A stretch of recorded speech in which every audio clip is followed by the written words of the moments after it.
Today I want to talk to you about something that I'm quite sure you don't talk about in your typical corporate trainings. And the topic is you, the boss, and you, the woman.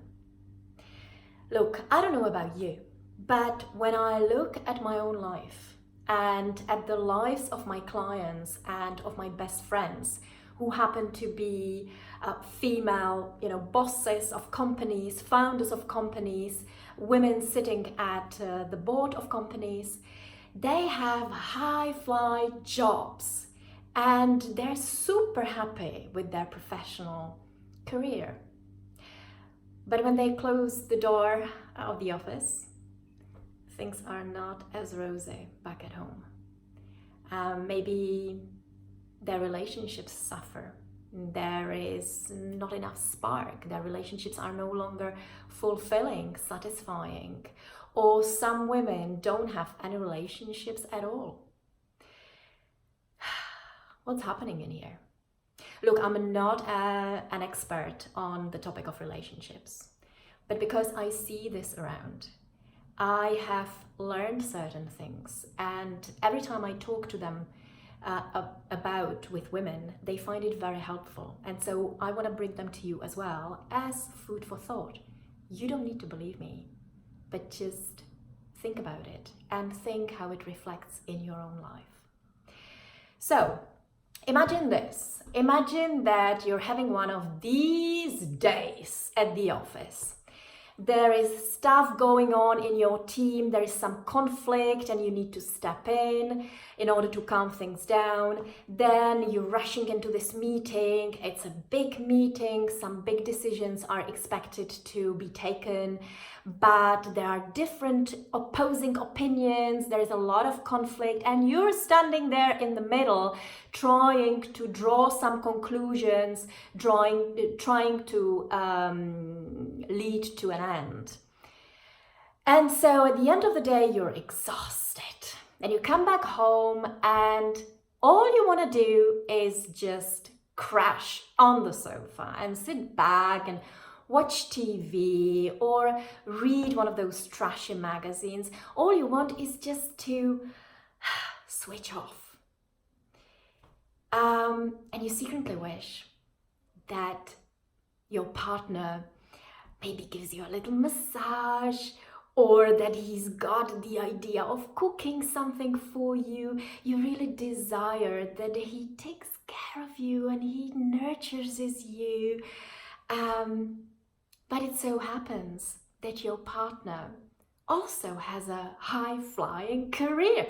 And he's also having days when he needs to make decisions, when he needs to guide people, when he needs to push for results. And so he also comes back home and he's also exhausted. And he also wants to crash on the sofa, sit back and watch TV. And he also secretly wishes that you give him a little massage or you cook something delicious for him to eat. And so there you are, both of you sitting on the sofa, both of you exhausted and unwilling to do something for one another because you had enough. And so that happens one day, and then it happens another day, and then it happens most of the week and most of the month, and you start noticing that the relationship is not what it used to be, and the spark is somehow missing, and you don't know what's going on. So my dear ladies, let's step back and think about this. We all want to have fantastic, fulfilling relationships with great sex. I think we all want that, right? But for that to happen, there needs to be a sexual polarity. There needs to be an attraction, two poles, two energies that attract each other. It's like with magnets. Look, two magnets can either attract or they can repel. Every magnet has got a north pole and a south pole. And if you try to place the like poles together, they will repel. Whereas if you try to place the north pole with the south pole of the other magnet, they will attract. So let's talk about the energies, ladies, because let's face it, everywhere you go, whatever you do, you radiate a very strong energy. And that energy then attracts other energies. If you want to have a great relationship, if you want to have a spark, then you need to know what energy you're radiating, because based on that energy, you're going to attract certain things into your life. Let's talk about the energies. So, you're a woman, and within you, you've got both energies. You've got the feminine energy and you've got the masculine energy. Okay, there's like a big spectrum, and you're floating somewhere in that spectrum. Vast majority of us women, our core energy is feminine, and we can be more feminine or less feminine, but the core deep within us is feminine. For vast majority of the guys, although they're also floating on this spectrum, their core energy tends to be masculine. And again, they can be more masculine or less masculine. So the feminine energy is light. It's flowing, it's rhythmic, it's a life force, it's nature. There are even certain activities or traits or qualities that are rooted in the feminine. Creativity, caring, nurturing, intuition, empathy. So that is the feminine energy, and you have it inside, and the chances are that that is your core energy. The masculine energy, on the other side, it's very different. Whilst the feminine energy is flowing and it's ever changing and it's receiving, the masculine energy is forward looking, it's directional, it's forceful, it's pushing things forward, it's focused on the results, on the achievements, on accomplishments, it's driven, it's ambitious. Okay, you also have a lot of the masculine energy within you. Now, you're a manager or you're a very successful professional. And so think about your day and the type of activities that you are required to do during the day. They're very much masculine, aren't they? Because you're a manager, you have to set goals, and then you have to make sure that your whole department moves together in order to reach those goals. You have to be ambitious and driven.